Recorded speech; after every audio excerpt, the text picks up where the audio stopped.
Okay, so hi, good afternoon, good evening, good morning to some of you, and welcome back to our series of webinar. And today we are having the 17th International Talk on green business, sustainability, and climate action. And we will be having three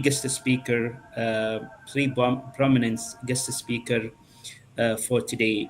And I'm inviting Michelle Thatcher for an opening remarks. So the floor is yours, Miss Michelle. Thank you so much, Dr. Wassam, and many thanks to our esteemed speakers. We have from Morocco and India and United Arab Emirates, and we want to welcome our audience who will be joining us from LinkedIn today. Thank you so much for joining us. And for those that are watching this recorded at a later date and time, we hope that you can join us live in the future because there's so much engagement that we encounter throughout the program. And this is a very global audience, so we're so happy to have each of you joining us today. Just a couple of announcements. We have an upcoming event in Turkey in June of 2025. The entire event is the Global Sustainable Development Congress, which is June 16th through 19th. And our particular program will be June 16th. Again, just coming up, we're just about a month out. So if you're in Turkey, hopefully you can be there in person. We'd love to see you there. And I'm going to pass it over to Constance Raby, who is in France right now, with just a couple of friendly reminders for those who are joining us live on LinkedIn. And which is why I love that we are so global, such a global team. So my name is Constance Raby. I'm the Media and Communication Executive for the Global Climate Pledge, and I am the leader for the Global Sustainability Expedition and the marketing team. As I say that, I want to introduce Alison Alamon, who you're going to see in the comments section, who is also going to be a part of the moderation comments, and she's going to be here to guide you through. And our friendly reminders are: we encourage you to participate. We want to hear what you have to say, what you think, your questions, and your insight. We would love for you to share your location, your city, and your countries. And friendly reminder that this is a space for open, inclusive, and uplifting dialogue. And all of the questions will be addressed during the Q&A at the end of this webinar. But please keep your question coming. As we see them, we write them down, and it will never be forgotten. We will ask those questions. And I just want to say that let's build global inspiration together. And I'm going to give it back to Michelle. Yeah, thank you so much, Constance. And I always say this: we are building a global sustainability family. And during some of these difficult times, we collectively send our sincere thoughts and prayers to each of you and your families for peace during these difficult times. So I want to pass it over to Dr. Wassam. He's the one that has brought us all together for this program. He has such an international outreach with the Global Ambassadors of Sustainability. Please make sure that you are liking and sharing the programs of the Global Ambassadors of Sustainability, because there's so many, and this is what brings this very global audience together. So Dr. Wassam. Yeah, thank you so much, Ms. Michelle and Ms. Constance. And again, so this program is always being organized jointly by the Global Ambassadors of Sustainability and the Global Green Chamber of Commerce. And now we are starting with our first presentation by the guest speaker. And the first speaker will be Dr. Bassem Touqan. And Dr. Bassem is assistant professor at the British University in Dubai. So the floor is yours, Dr. Bassem. Yeah, thank you, Dr. Wissam. My name is Dr. Bassam Touqan. I am from the British University in Dubai. I am teaching electromechanical and electrical engineering topics in the Faculty of Engineering.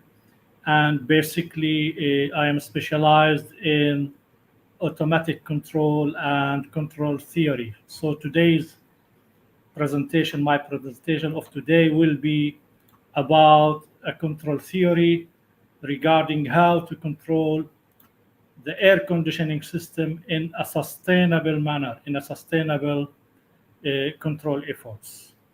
I will share now my screen, and I will now share, just a minute.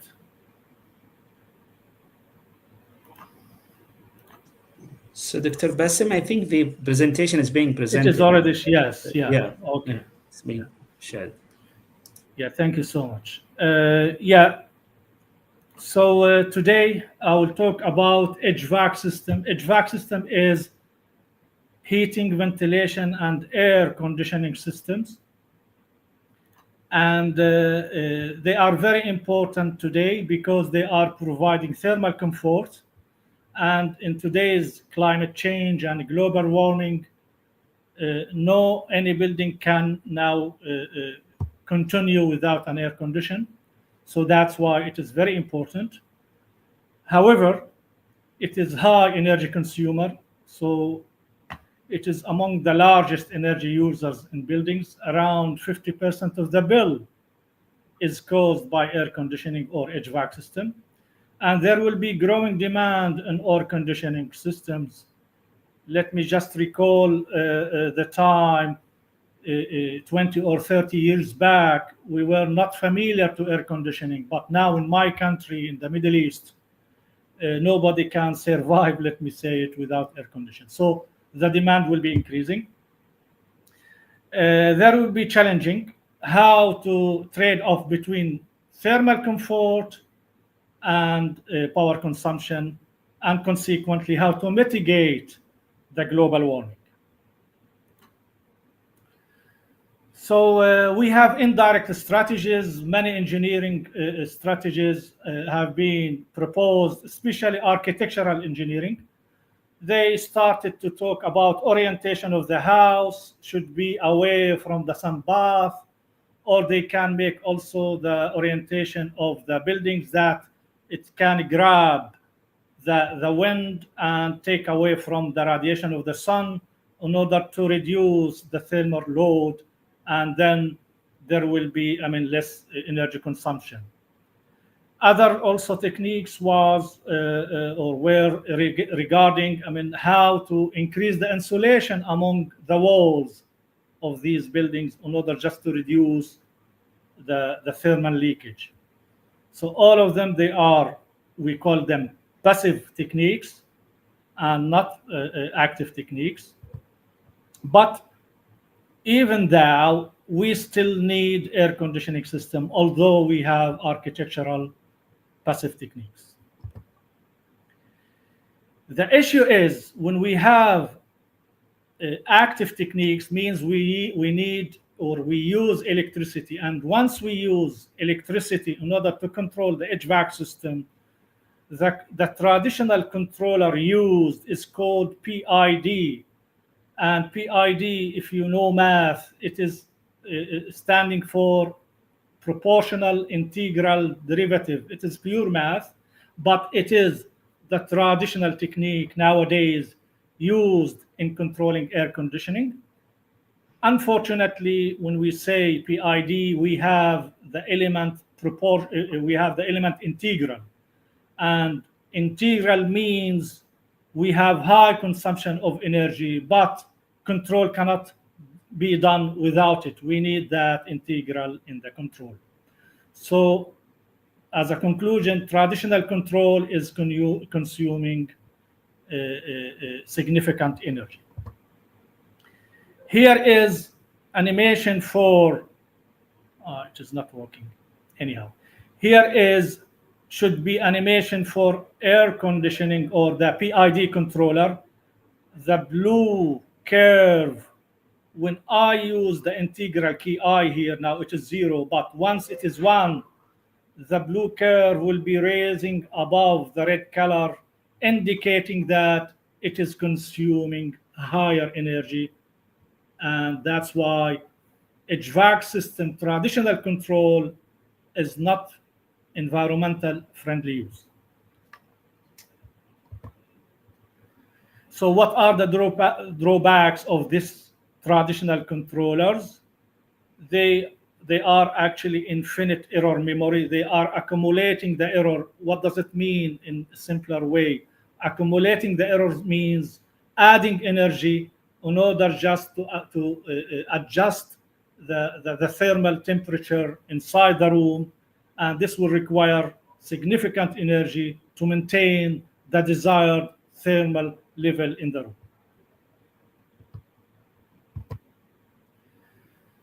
So there are also direct optimization of HVAC system. I cannot say only traditional.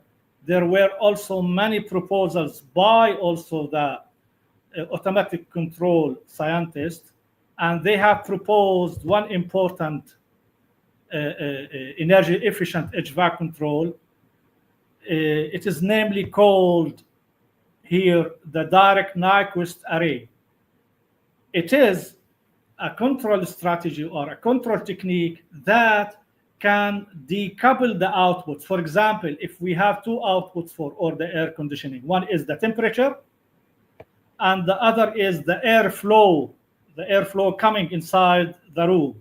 So we have two different outputs here. We can control each individually, and to control each individually require to decouple these outputs, and decoupling means controlling each output individually without interference with the other.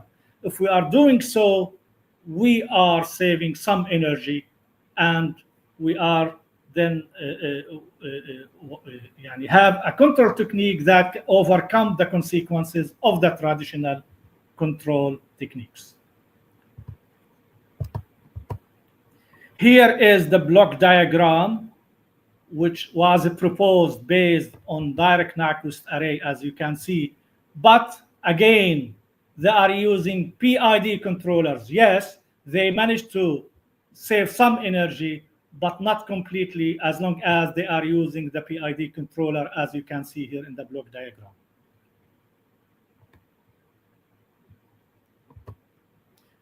So what is novel now, the new technology or the new, let me say, control strategy? It is called least effort control, and that's why I am presenting today. It was working successful with other applications. It was working, for example, for gas turbines. It was working also for other applications like aircraft engines. I took this technique now, and I'm trying now to apply it on HVAC system or air conditioning system, expecting to save significant energy.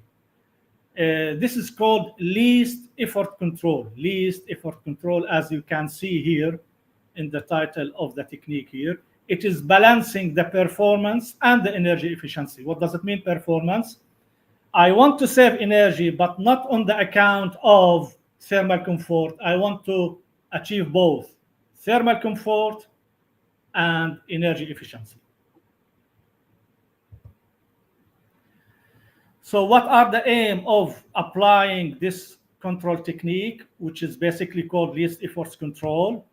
I want, to demonstrate control's ability to regulate HVAC system with minimum control power and fast response. For example, if I put the desired value in the room for 21 Celsius, it has to reach 21 Celsius in the least time, 2 minutes, 3 minutes, and this is what we call improving the performance. So I am saving energy, achieving the thermal comfort, and expediting the response of the system. And of course, by explaining this technology or this technique, I am positioning this proposed technique among the others in order to show how it is superior over the other techniques. What are the expected outcomes? We validate least efforts as a competitive energy-saving HVAC control.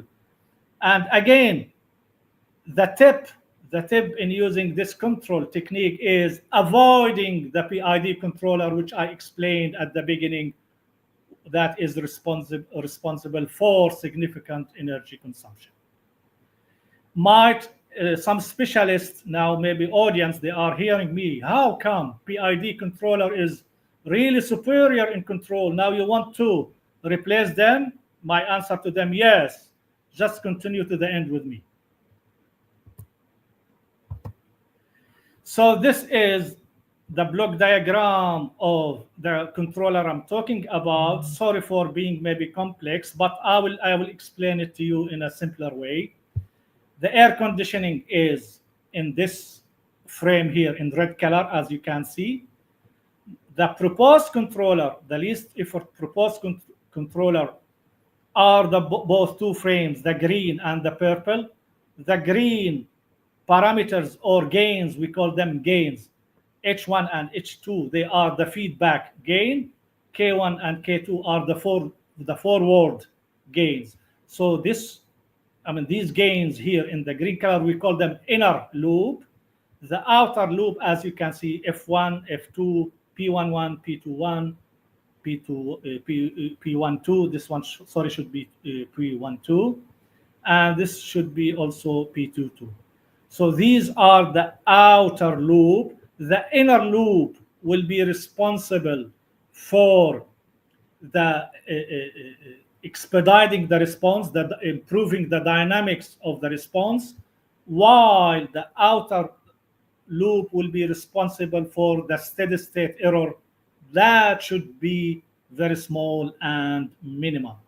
If you look at these gains, H1, H2, K1, K2, and the P's here, you will find them proportional. I hope the audience can understand me. Proportional, and they are free from integrators who are responsible for the significant energy consumption. So expected highlights about this. It is a novel technique. It will be also as a novel alternative to traditional PID controllers, as I mentioned here. It will expand understanding of multivariable control system, because this is also related to multivariable system, not single output or single input. It is multivariable, means you can control many outputs in the same time. And it will be a novel approach that it can be significant among many strategies proposed nowadays in the realm of HVAC system control. Here's some math. Actually, there is a huge math behind this technique, but I tried in the upcoming maybe 3 to 4 slides just to simplify it for you. And I hope I managed really to simplify it, but I will try my level best here. As you can see here, we have, okay, the equations are not showing clearly here.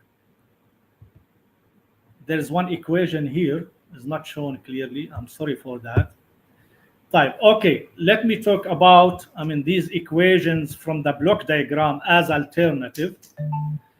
We have the so-called performance index equation. In this performance index equation, actually, I include the parameters of the plant, which is the air conditioning system, the feedback gains, the forward gains, and the P's here, pre-compensators, we call them. I include them in an equation. Then I apply on this equation optimization. What I mean by optimization, I will include in the equation some penalties on high consumption. Then as I am adding this restriction, the equation itself will produce values of H's and K's and P's, specific values related to the least energy consumption. So I push the system to have a proper control, but with parameters values here, H's, K's, and P's, that definitely will lead to the least control efforts, which means least energy consumption. How to do so? As I told you, it is huge math processes, and at the end, we have to reach an equation that looks like this. The performance index, I called it J, and it will be fourth order. The order of the equation will be number 4, and it will look like this. If you can see here, there are peaks here. I have here minimum, here maximum, minimum. I will use the value of n here, which is the least, as you can see visually, the least value of n, or the value of n that make the performance index J here the least, is the value related to parameters that control HVAC system with least power consumption. Sorry, it is pure math, but I'm trying my best to make it, easier. So after we identify the value of n, I go back by reverse engineering. I calculate all the parameters, the H's here, the K's, and the P's. Then I include the whole block diagram, or I convert the whole block diagram into coding, program, into PLC, programmable logic controller, and it can control the HVAC system with high expectation of least energy consumption. And just to visualize how much energy consumption will this technique will achieve, I am comparing it here with other controllers. The proposed controller is red here. And if you can see over the time, and when I say over the time, after maybe a couple of hours, maybe days, you will see that the energy consumption of the proposed technology here is red, and all of other controllers, you can see they are above the red color, which means controller 1, controller 2, and 3, which are including PID controller, the traditional controllers, are consuming higher energy than the proposed technique. So what are the expected outcomes? I set a new benchmark for sustainable building management associated with thermal comfort and well-being. It is aligned with the global sustainability goals. You know, many countries, they are adopting some programs. They want to reduce, the energy consumption by fossil oil that much. And of course, it represents a promising step towards revolutionizing HVAC system technology. Thank you so much, and sorry for being long, and hope I managed, to convey my message to you. Yeah, thank you so much, Dr. Bassem, for this interesting presentation, which is more on the technical aspects of the energy and the control of the energy, and maybe the optimization of the energy. So now we are moving to the second speaker, and the second speaker will be Ms. Shireen Ali. And Ms. Shireen is the global lead CSR at WNS from India. So the floor is yours, Ms. Shireen. Thank you, Dr. Vaisam. That was wonderful, Dr. I can't The see the name. Basim. Okay, the Basim, yeah. And Thank you. so I will be mainly concentrating on. My name is Shireen. I'm the global lead CSR for WNS, and I have been working in the area of education since the last more than 11 years. My focus from the post-pandemic has been, guiding the youth, because somewhere I feel that the youth are the one who are coming into the world as the new leaders, and they are the one who will be like making the difference that we want to look at. So I thank you, Dr. Vaisam, and thank you, Michelle, for giving me an opportunity for the 17th International Talk.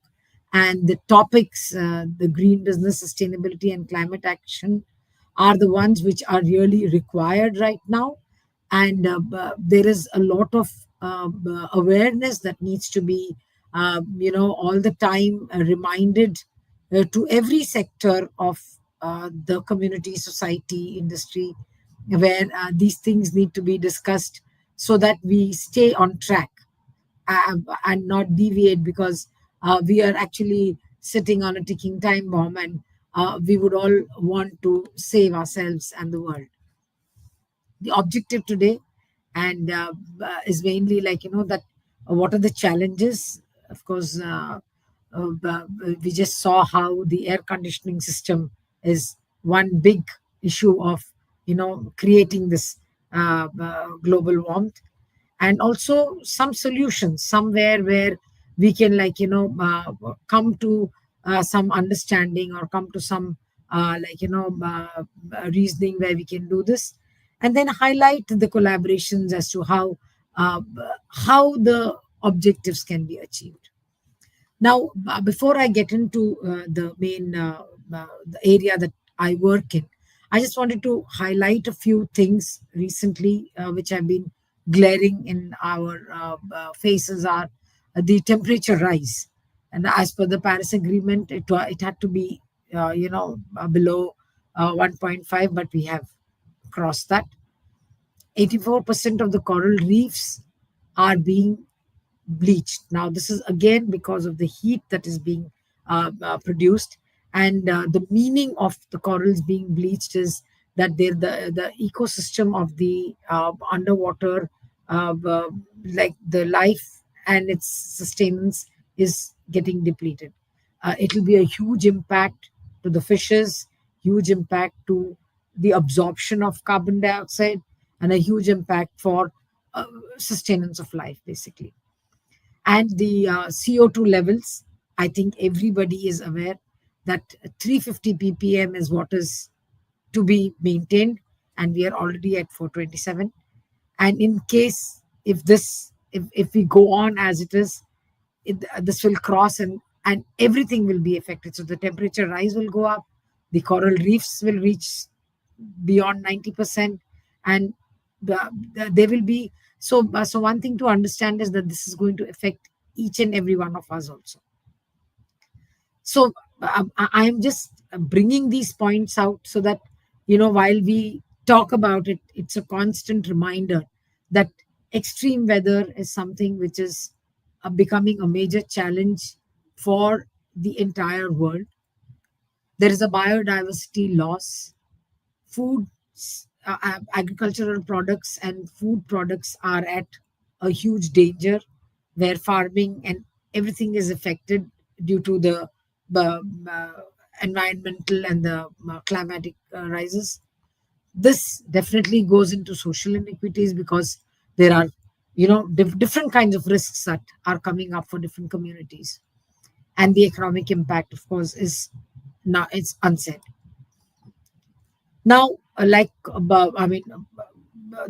problem, the root cause, of course, is that the dependency on fossil fuel dependency, where we are constantly depending on the easier sources of coal, oil, and gas.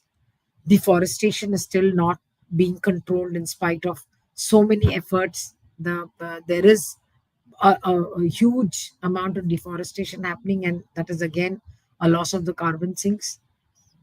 unsafe industrial practices. Now, this is where, of course, there are so much of innovations going on, so many things that are happening, but still we are not there. The industrial practices are still not adhering to what needs to be done. And the kind of waste generation, of course, is it's humongous. Now, the solutions obviously are renewable energies, sustainable agriculture, reforestation, circular economy. So the solutions are all there. We are all aware of the solutions. And how do we reach the solutions?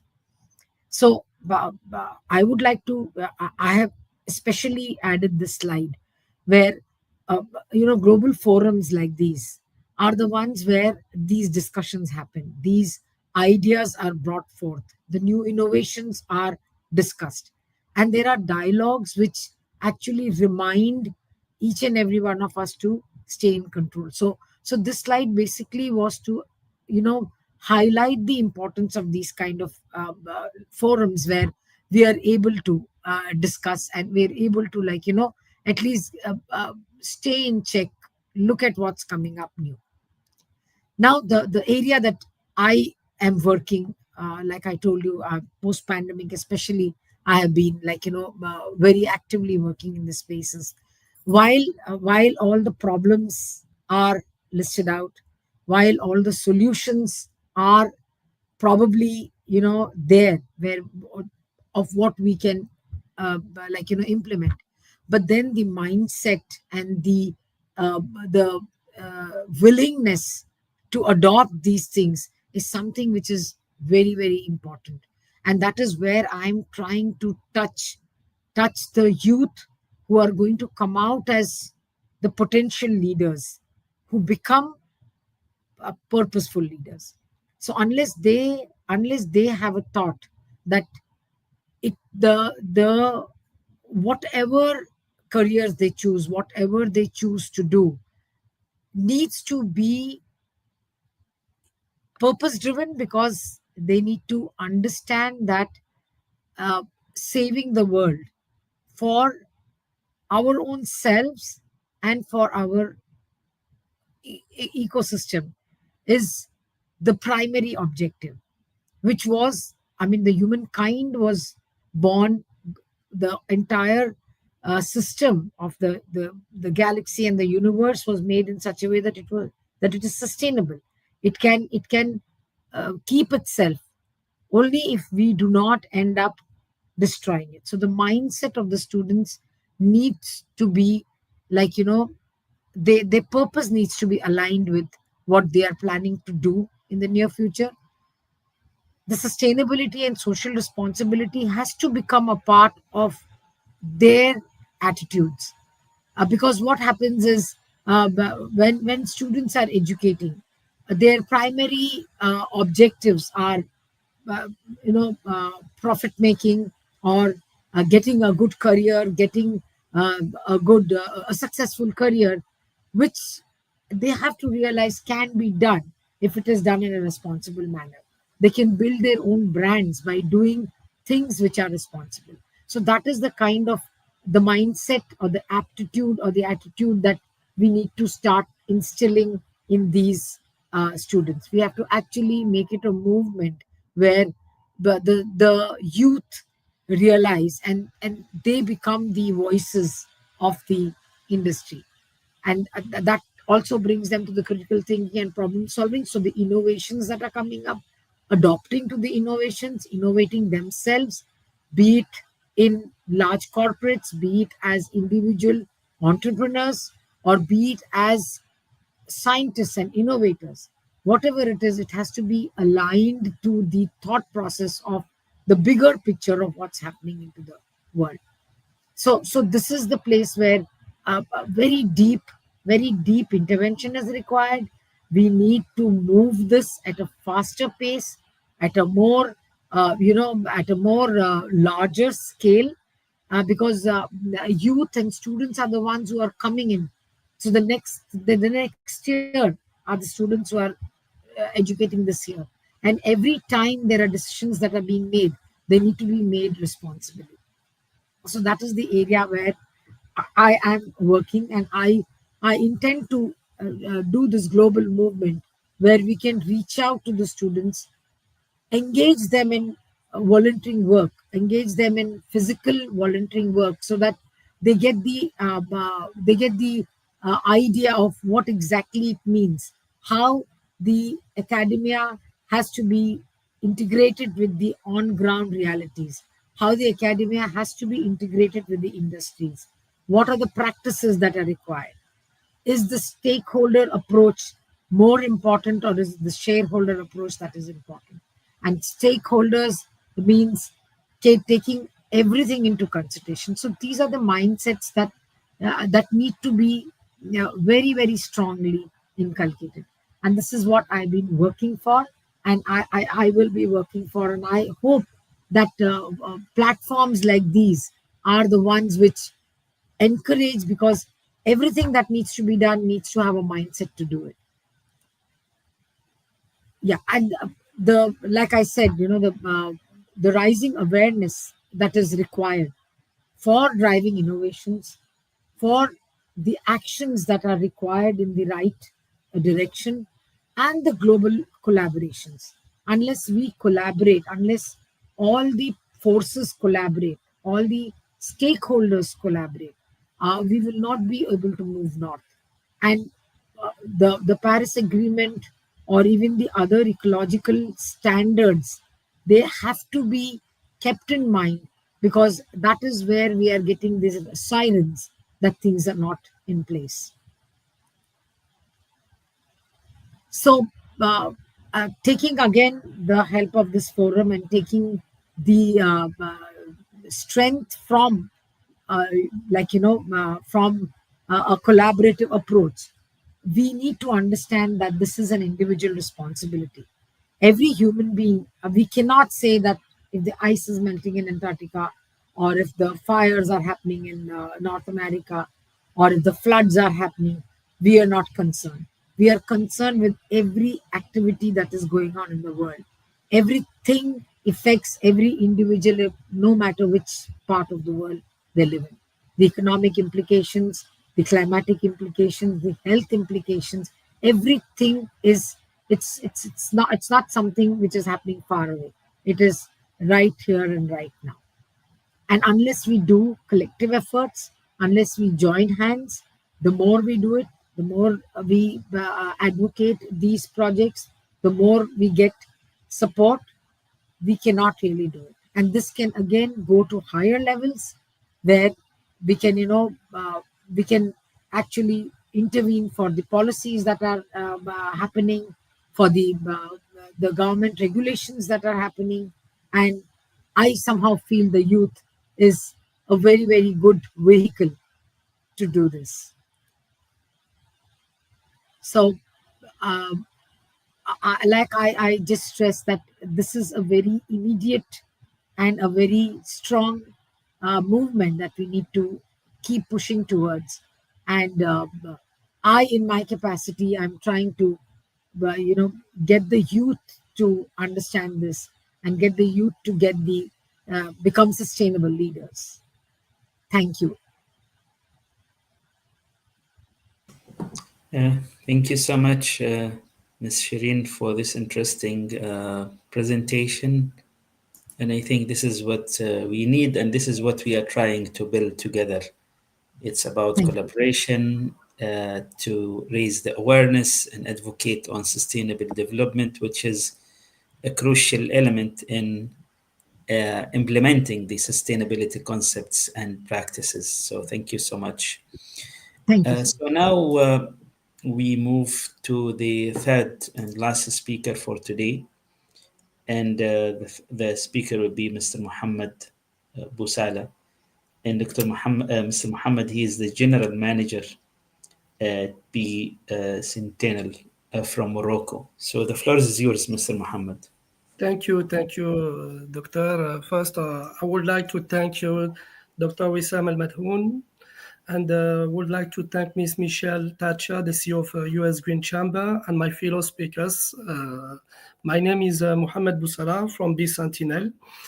I'm from Morocco, and I'm in General Manager B Sentinel. We are in all the green business, like the CBAM and the plastic.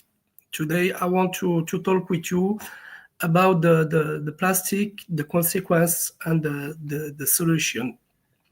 We will see some consequence of plastic and solution to solve the plastic waste problem. Together, we not change the world, but we can change our world and our perimeter.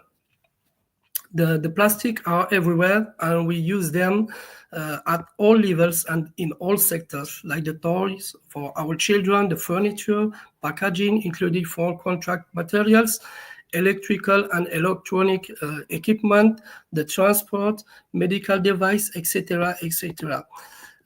We found the plastic residues and microplastic in our environment. This is one of the consequences, whether in our waterways, oceans, the seas, our countryside, and in the body of our animal and our body. Where does Pardon, Mohammed Buzala? Would it be possible for you to put the presentation in full presentation mode? If you can click present. Sorry, I didn't hear.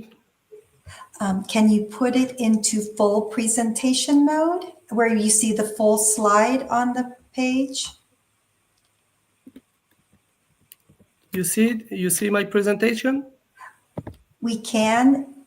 We see the slides on the left, so I was just suggesting if you can put it in full presentation mode where it starts from this, where you present. I'm in presentation now. This is in presentation. Oh, Constance? Yeah, if you click partager, or if you click, because it's in French and I'm in France.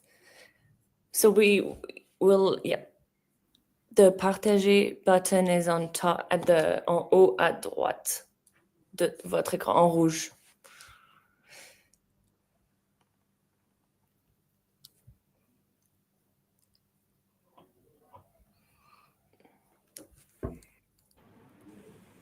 May I guide Mr. Muhammad where to click presentation mode?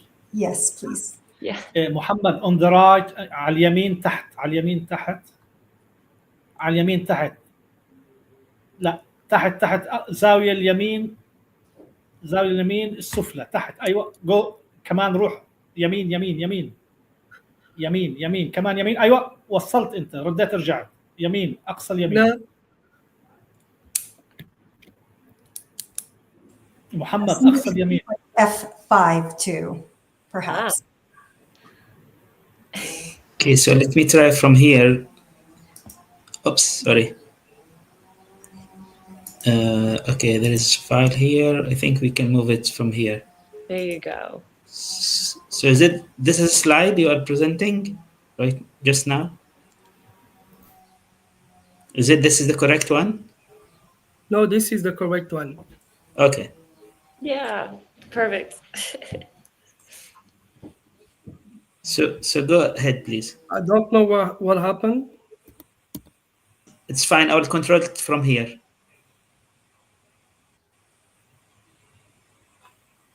You see So my screen? Can you please continue? Here? Yeah, I mean, it's fine. I will control it from here. You can just explain it. Okay. Just to make it easier. You can control my screen? Yes. You should be looking at the StreamYard, just so you know, because not your other screen, but go back to the StreamYard and you can look at the screen from there. You see my screen? Yes. Yes, we can see the presentation. So can you please continue? Okay, sorry. Let me continue. Sorry. Okay, the plastic coming from the crude oil. If you've seen, the crude oil is extracting using wells and pumping or drying techniques. It is then transported via pipelines. After this, we have the naphtha, and the naphtha is a cracking, fining, and recovery. and after the cracking in isolating the naphtha is heated to 1800 degrees and then rapidly cooling. Afterward, the naphtha emerges in the form of small molecules called the monomer. This process is called the cracking. And after that, we have the polymerization. Next, the monomers are linked together to form long chain like the molecules. This process is called polymerization. The polymer then leave the refinery in the form of granule, liquid, or powder. With this raw material, you can finally shape your your product. Now the West. Here are the environmental consequences. We're going to travel to Latin America. If you know, the Atacama Desert is located in northern Chile. The Atacama Desert, we know that the driest desert in the world, reveals one of the most magnificent regions of the country. Starry skies or even the captivating lunar scenery of the Valle de la Luna. Between aridity and clothing challenge, the Atacama Desert is one of the most arid and fascinating places on our planet. Between its Marcial Valley, salt flats, and living deserts, this place offers breathtaking landscapes. But did you know that these deserts had also become a vast dumping ground of our clothing?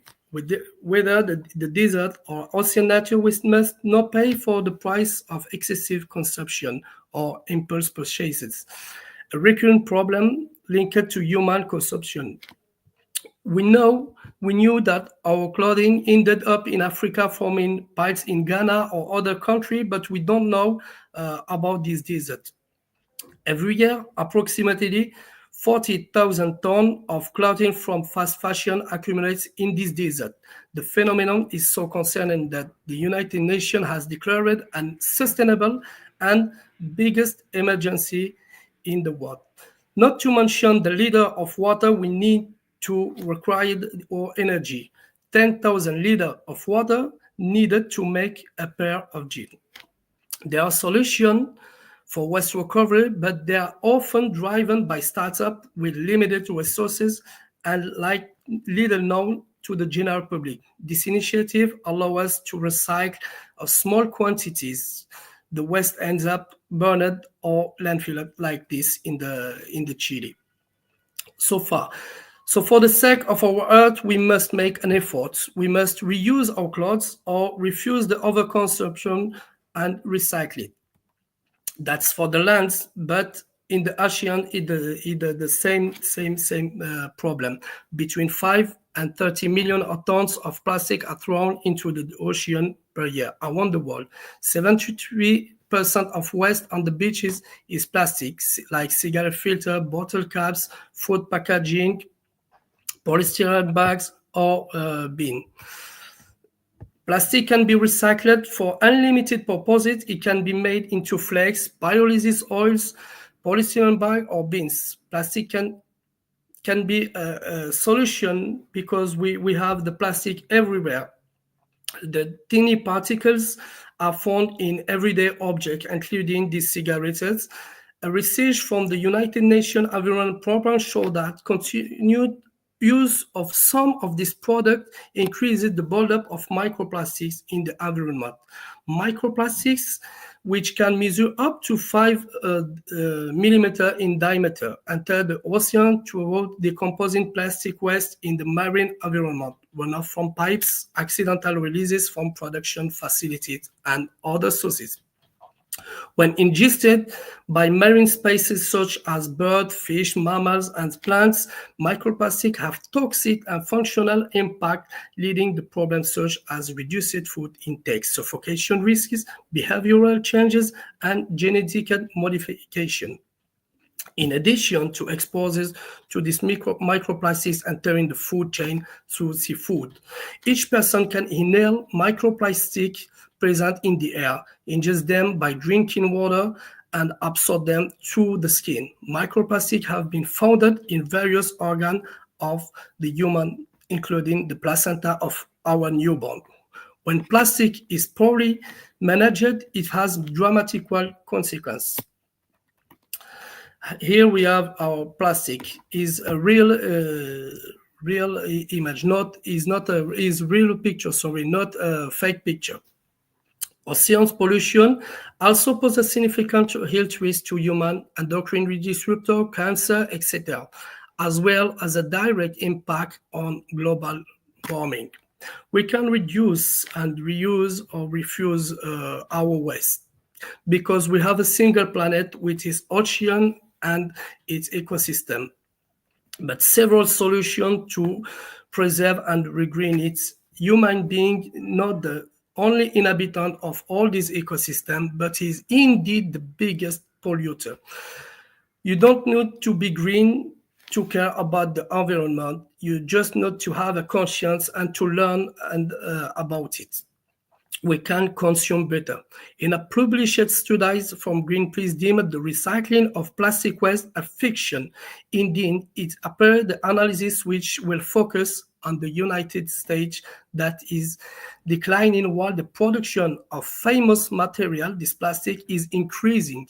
In 2021, American households generated some 51 million tons of plastic waste, of which only 2.4 were recycled.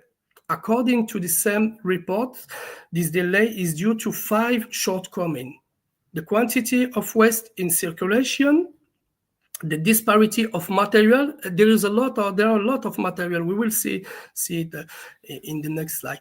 Requiring different treatment, the recycling process itself is polluting, the impossibility of reusing this recycled plastic for food purposes due to the health risk, and finally, the still too high cost of recycling, while new plastic are much cheaper to produce. This is for better quality. Here you are 7 symbols of the plastic. It can be recycled. One for the PET. The PET, you know it, is from your bottle. The PEHD into is an extremely versatile material used in multiple of industry thanks to its unique property in the packaging industry. It's widely used for the manufacture, plastic bag, etc., etc. Here we have one of the solution of the plastic. We can put end to the plastic waste by tracing, and recycling it.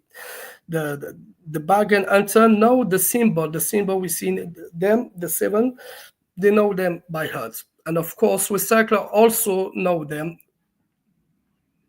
This solution for the plastic recycling, we can do it from the origin of the material, the sorting, the processing, the recycling, to the process, to the production. From the bargain hunter to the last end. We can do, for example, for the pyrolysis oil, we can do the ISCC plus, or for plastic credit. This is one of the solution. If you see it, we enable digital supply, robust, efficient, and compliant for the business of waste, because the business of the waste is a big and global business. We can unlock the monetization, the traceability, and to the material, and track it with a digital chain of custody, multi-factor data authentication. We have also the GHG, the greenhouse gases accounting, and a sustainability reporting. Here in the slide, we have the collection, the data at every stage of the supply chain, and we have it in the blockchain to the manufacturing and sorting the last product. Here you have the data manufacture monitoring system for recovery of all the waste plastic. Okay, we can do daily, monthly report, quarterly report, or yearly report for the HDPE, for example, the PET. All the waste plastic, we can track it. Here you have the energy and all the estimated CO2 saved for this trading. For example, we have saved 74,000 liters of water for all this waste plastic, and the 3, save it by recycling. What we can do, we can rethink our choice and refuse single use. Reduce our consumption, reuse everything, refurbish old stuff we can repair before replace or buy another device. Repurpose, be creative, reinvent, and for the last option, we can recycle. Thank you for your attending. Pay attention. I hope you can take the right action. Yeah, thank you so much, Mr. Muhammad, for this interesting presentation. And I think today, as usual, we have kind of a diverse topics being presented from the energy supply and control to the role of youth in implementing sustainability, to the plastic issue and all the available strategies to reduce, reuse, and recycle to eliminate the risks of the single use of plastic. And I think now is the time for the Q&A session. So I move back the floor to Ms. Michelle and Constance to handle the Q&A session. Thank you, Dr. Wissam, and thank you so much for those engaging and thoughtful presentations. I'll say that we have had many requests for you to each share those presentations if possible. And we've had so many different questions coming in, and our team has been gathering those up. And so we will start with Dr. Bassam. Our first question is from Indira Bunik, who is in Switzerland. How might climate change adaptation requirements influence the development and implementation of building control strategies like this over the next several decades? Yeah, thank you for the question. You know, the main cause behind the global warming is the excessive CO2 emissions. And what is behind excessive CO2 emissions is the fossil oil related energy generation. So if we are reducing on the electricity by consuming less fossil oil, then we are contributing to mitigate the global warming. The control strategy I am proposing here, contributing to consume least energy, that will in turn and for definitely will reduce the CO2 emissions, which can be reflected in mitigating the global warming. Thank you so much. I'll say you started your presentation out with talking about how there's going to be such an increase in HVAC systems. I grew up in an area, Seattle, Washington, that was always very cold, very rainy, and nobody had air conditioning. They didn't have it in their homes. They didn't have it in their cars. And now everybody's starting to transition. So it definitely is something that I can't think of a more worthy cause right now to be talking about, and the complexity of the controllers and is such an important topic. So thank you. Thank you for sharing that.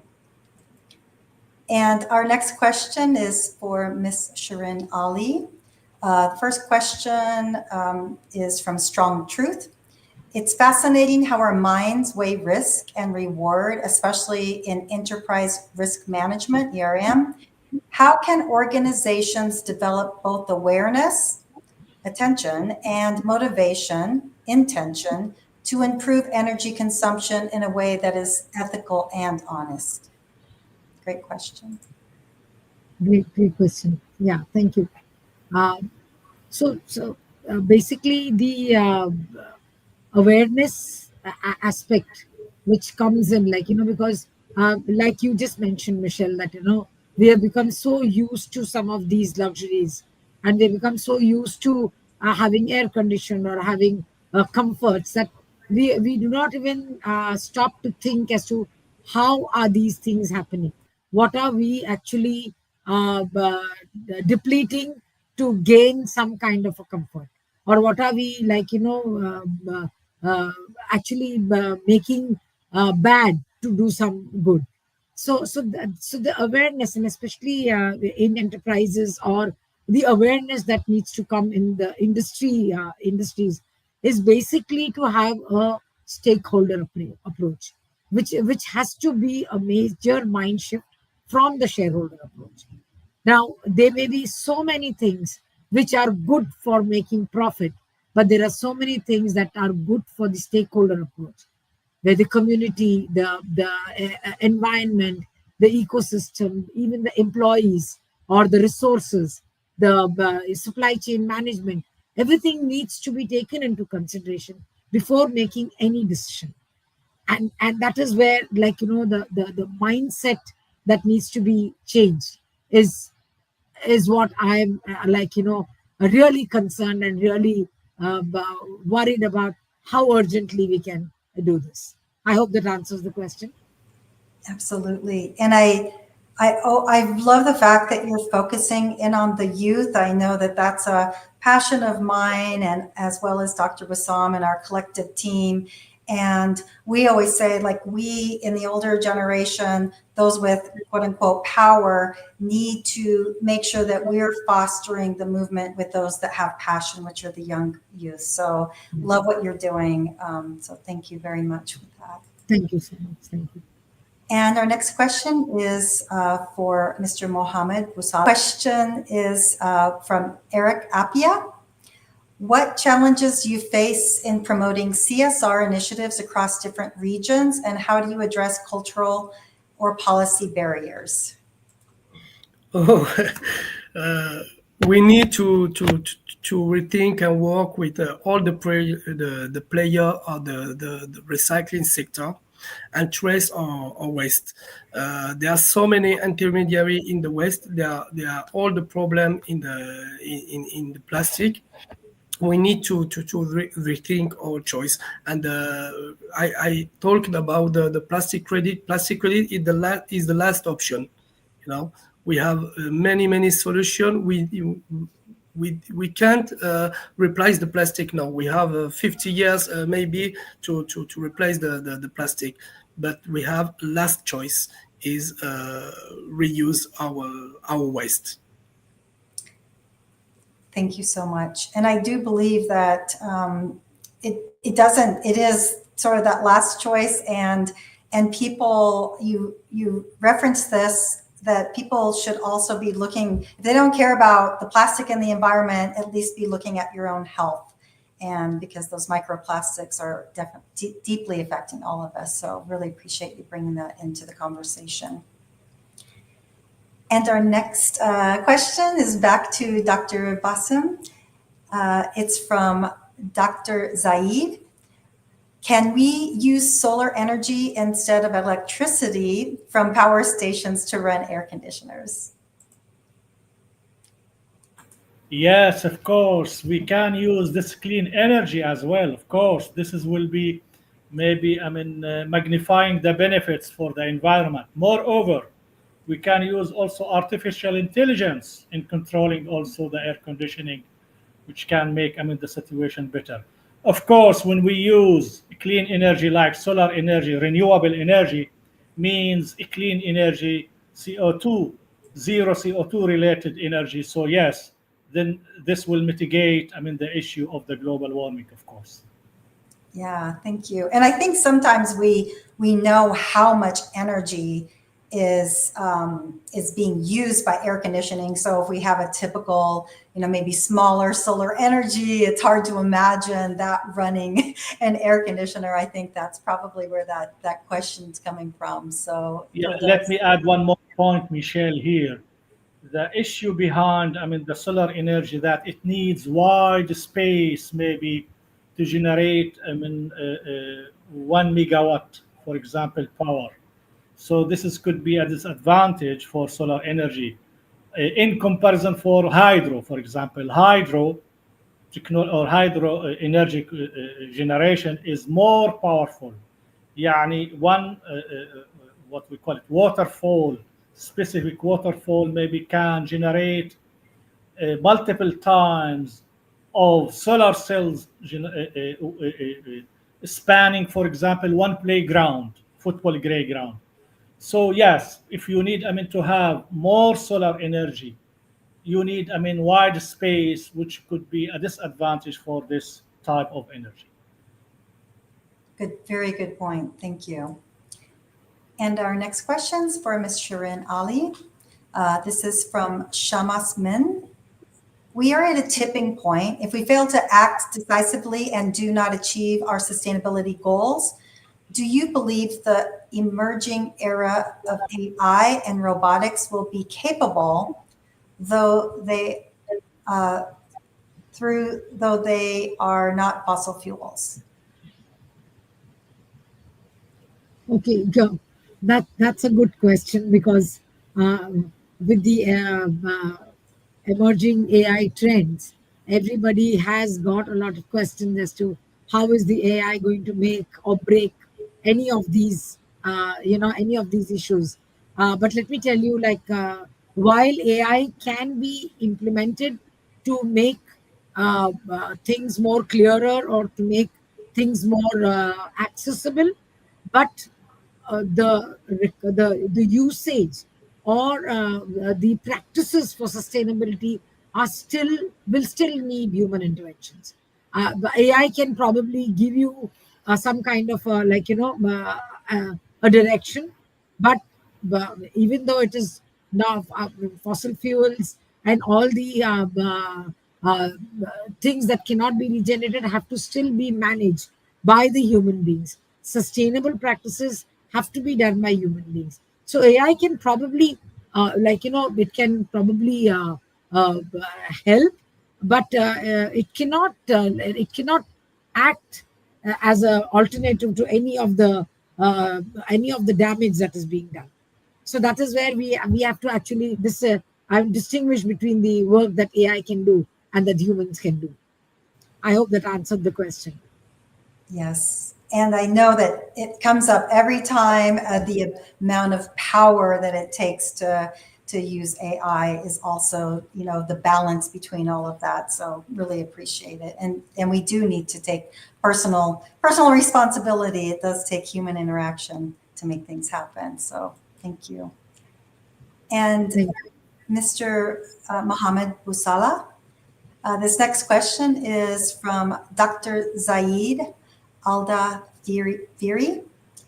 How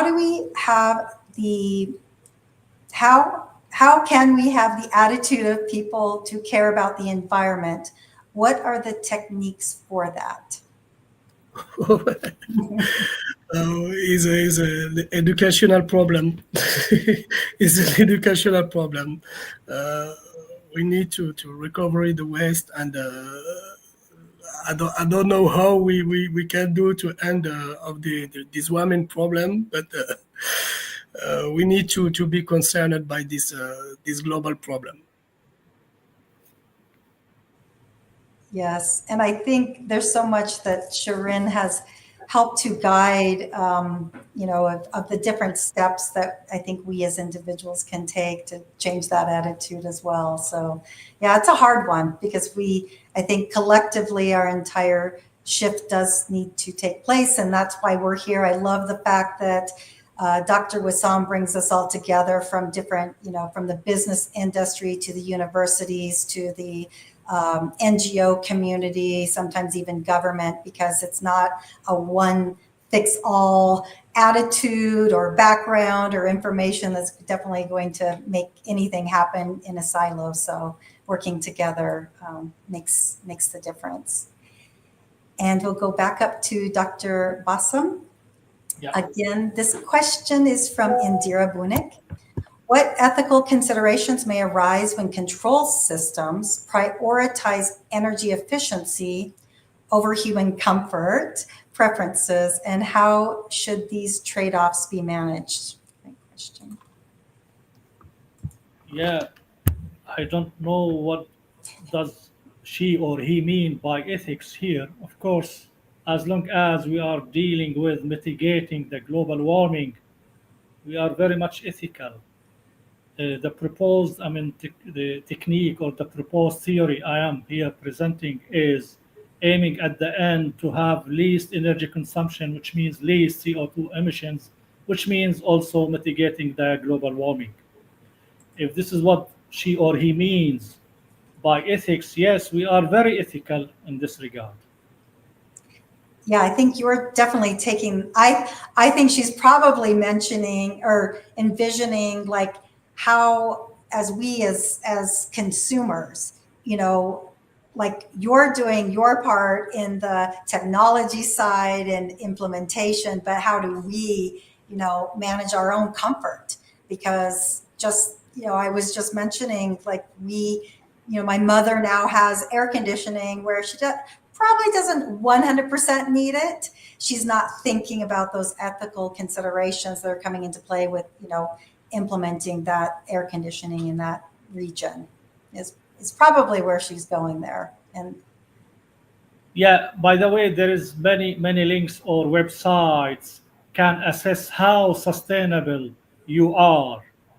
For example, when you give what is your lifestyle, what is your food consumption, how do you manage your transportation, and all this stuff. And at the end, based on the data you are inserting in, he can give you, the system can give you how much sustainable you are.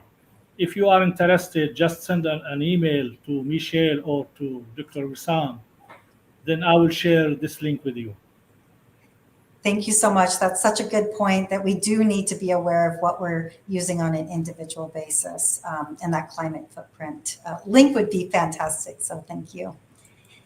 And Shirin, we have another question from Indira. What emerging models of collaboration show the most promise for scaling climate solutions quickly enough to meet the urgency of the climate crisis?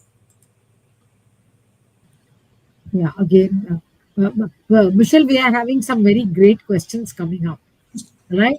Yeah, and this particular question is very interesting because this will need an integration of multiple SDGs, where when we are like tackling, say we are tackling health, and climate also should be affected together with it.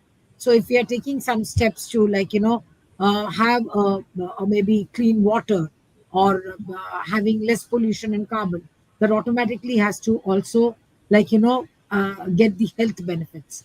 So these are the kind of collaborations. And then how do we actually encourage people to achieve these different goals? So they may be while even Mohammed said that that's a difficult question. It's more about educating people, but these are some of the offsets that we can give, where maybe they can get health points or benefits if they work towards the environment. These kind of collaborations, if thought well through, they can bring about a lot of subtle changes, which might be slow in the beginning, but can have humongous, implications as it goes, a snowball effect kind of a thing. And again, I come back to it because the mindset change. And actually, I think during my talk, I did not impress on that, but this needs to become compulsory, because while we are still studying a lot of math and we're studying a lot of science, we're studying a lot of things that are already prescribed, we are really not studying the danger that is coming towards us, or the forces of nature that can really affect us. So these are the things that maybe need to become compulsory. And then, like how we got used to air conditioning systems, like that we will again get used to the new normal, where we will start living in a more responsible manner. So that is where I think these things need to be integrated. I hope I answered that question. Absolutely. And you talk about a snowball effect. we know that climate change is moving in this exponential way. And I know personally, every time we start a new program or we think about our actions, I'm always in the back of my mind, how do we make an exponential shift? Because climate change is moving at an exponential level, so we need to move at an exponential level. So you're definitely addressing that. Thank you. Thank you so much. Mr. Mohammed Busala, we have a question from our team that asks, which plastic products do you believe should be banned or redesigned first to reduce ocean waste? We throw all the plastic in the ocean. We don't have any good plastic, you know. There is not any plastic we need to reduce. Is the simple question. We have 7 sort of plastic can be recycled, and the problem, we throw all the plastic in our ocean, in our environment, in our forest, and no one is good. You know, we don't have a better plastic. From 1 to 7, they're all same, you know. And all of us, we eat the microplastic in our fish, our tuna fish, or other animals.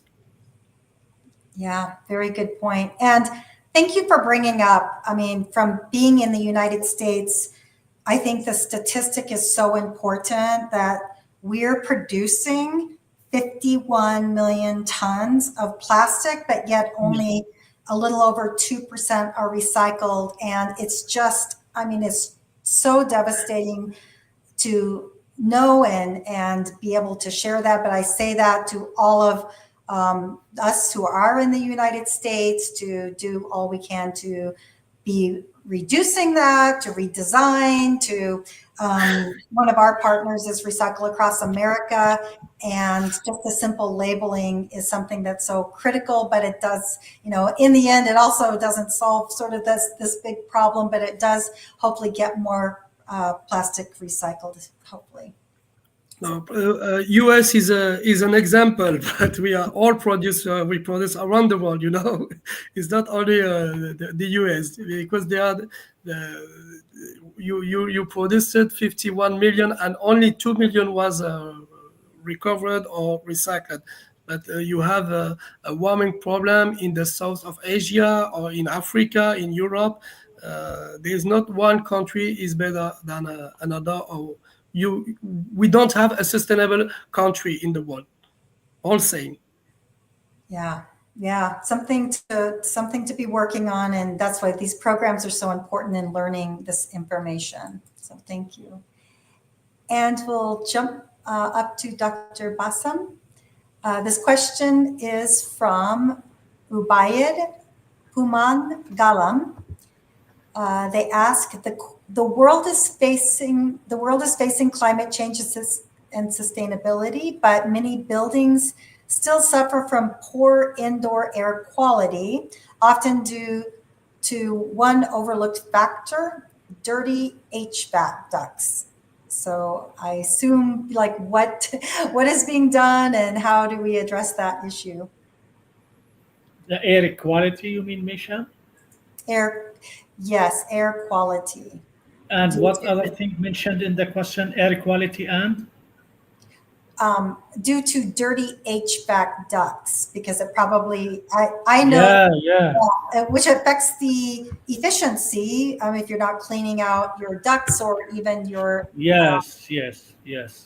Yeah, this is the proposed technique, the proposed control technique is different than the proper maintenance that should be done on the HVAC system. Yes, if you want really to have, your system in efficient working status, you should not only select the right control technology or the right control technique, but also you have to set proper maintenance programs for your HVAC system, because as you said, there are a lot of dirt, a lot of, what we call it, blocked components inside the HVAC system that need regular maintenance. If you are failing to do so, it will be reflected on the efficiency of the system or the machinery itself, and also on the air quality you are referring to. One more issue here. The proposed technique here also will reduce, the voltage applied on the actuators of the machinery. Less voltage means less stress, tear, and wear of the components, which means that less maintenance in the future.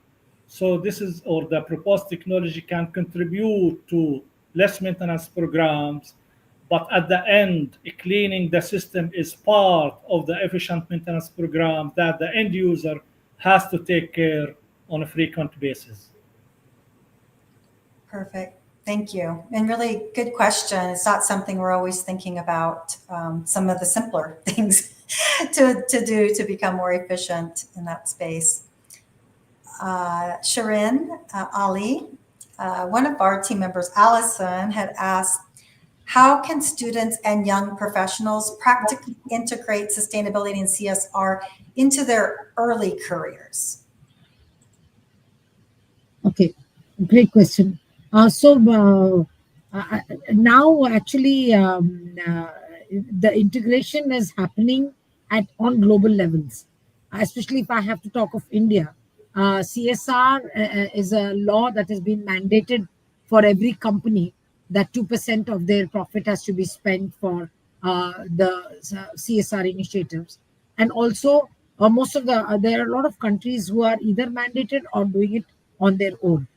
So if you're going into any career, CSR is still a part of it. If you want to make CSR as a career, then there are a lot of courses that have been introduced. There are a lot of there is a Masters in Social Work, which is one of a postgraduate degree that you can do, and then incorporate the CSR studies in that. So the land of the law, of course, it matters. Taking both these into considerations, whether you want to become a CSR professional as part of your career, or if you want to succeed in the career, whichever career you take up, both of these do require to learn or to become sustainable leaders, or to learn what exactly is CSR. Because CSR, while corporate social responsibility, is not just to undo the bad that has been done, but to avoid the bad that can be done. So all the industrial practices, the the business practices, every decision that needs to be taken in whatever capacity needs to be taken to avoid the damage being done, rather than doing the damage first, earning a profit, and then pushing the profit back to do a corporate social responsibility. So that is the place where we need to work on, where the damage needs to be intercepted. It needs to be avoided rather than to be taken care of after it is done. I hope that answers your question. Yes, absolutely. Thank you so much. I know we're running out of time, so I'm going to drop in one of these questions that can be for all of our speakers today. I think it might be from Indira as well. How do we balance the urgency for immediate technological solutions with the need for deeper cultural and behavioral shifts that may take generations to manifest? Oh, yeah, I think it sounds like an Indira question and something that's so important. So I think we'll start with you, Mohammed Busala.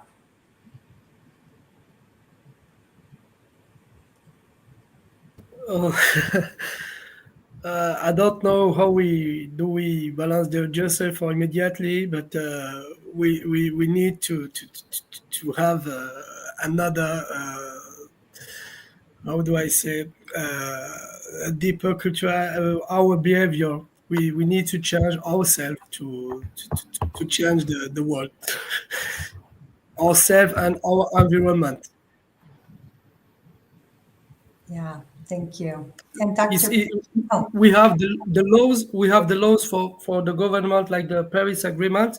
We will have a law for 2030 for the producer of plastic. I take the plastic as an example, but for the behavioral or human, I don't know how we can we can change this. We will take a next generation, our grandchildren's. thank you, Mohammed Busala. And Dr. Boston? Yeah, uh, actually, the expectation of the fossil oil depletion is expected to be maybe by 2050 for fossil oil, and maybe by maybe after 19 years for the coal, and by which maybe the humanity will be forced to renewable energy. But till then, there are many, I mean, tasks has to be done by individuals and governments, of course. Individuals, we have to change the mentality of only thinking about the present, shifting their mentality to think about also the future, that there are also other generations that they have to live with the same chances of current generation. So can be done by increasing the awareness programs, increasing the awareness campaigns in schools, in universities, even at workspace. The managements of businesses should always have maybe open day for sustainability. At official level or government's level, I mean, there must be acceleration for the policies towards sustainability. We can listen or hear to only promises, but no enforcement for the policies to transition to a clean energy, or to shift from dirty energy, let me call it, to clean energy. So it is a collective efforts, can be done by everybody. As I said, individual has to be, I mean, the mentality has to be changed. For example, I should switch off the light when it is not needed, to switch off the air condition when it is not needed. If you feel thermally comfortable, why you are switching on then the AC? You can open the window, something like this. Thank you. Perfect. And Shirin, just 30 seconds to 1 minute answer for that question, if you have one. Yeah, thank you. So I think I have been saying this all along, and we have come from there. So the agricultural revolution, the industrial revolution, the technology revolution, we have transitioned from there. So I think the wheel needs to be rewound now. So like how we got used to the comforts, similarly we need to start getting used to more sustainable practices, and more places like Dr. Just now said that, why do we need to switch on the AC when the windows can be open? So we need to reinvent the wheel again, or rewind the wheel again, because it is the human nature, and it is you and me and the human beings who are making this world. We are making it good and we are making it bad. It's not the animals. Animals are very, very comfortable. They're living like how they need to live. So it's we who need to go back. So like how we have transitioned from the agricultural revolution, similarly now that needs to be saved. We need to pull back. We need to get that mindset. And who better than the youth? Because it's a second, it's maybe the fourth generation now, the fourth or fifth generation, where people have started getting formal education, formal employment opportunities, having the access to a lot of economical needs, and maybe a little more than what is required. So what we need to do is now we need to channelize them. We need to harness all that we have and make it go to the right direction. And I'm sure I again thank Dr. Vesam, because these are the forums where these things can be actually stressed on, impressed on, that this is the need of the hour, and all of us need to pitch in to get the right mindset. I hope that answers.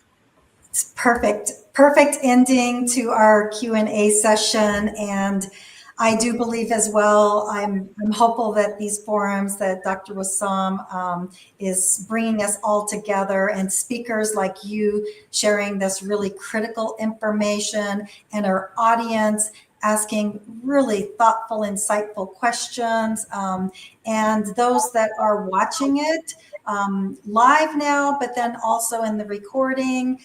Please continue the dialogue. Please reach out to all of us in this process. We want you to be part of our global sustainability family. And with that, I will pass it over to Dr. Wissam. Thank you so much, Ms. Michelle and Ms. Constance, for the moderation of the session. And I would like again to thank all the speakers for their enlightening sharings, and the audience as well for their engagements and for the questions being raised. And actually, I think this is the aim of the platform, this is the aim of the webinar, to bring people to discuss, to share their knowledge, and definitely to build more collaborations and networking for the benefits of each other on all these topics and the future agendas. So again, I'd like to thank everyone, and we'll see you again in 2 weeks' time with more guest speakers. And again, we are trying to bring people from various backgrounds just to have different perspectives, and definitely that will be enriching for the audiences. So as Michelle mentioned, this recording will be there on LinkedIn, so you can get it you can watch it again anytime. And the code that I shared, it can for people to get a certificate of attendance, they can get it through the QR code. So thank you so much again, and have a good time. So I will see you back in 2 weeks' time. Thank you. Bye-bye. Thank you. Bye. Thank you so much. Bye bye. Thank you. Thank you. Thank you. Thank you. Bye. Bye-bye. Thank you. Bye bye. Bye.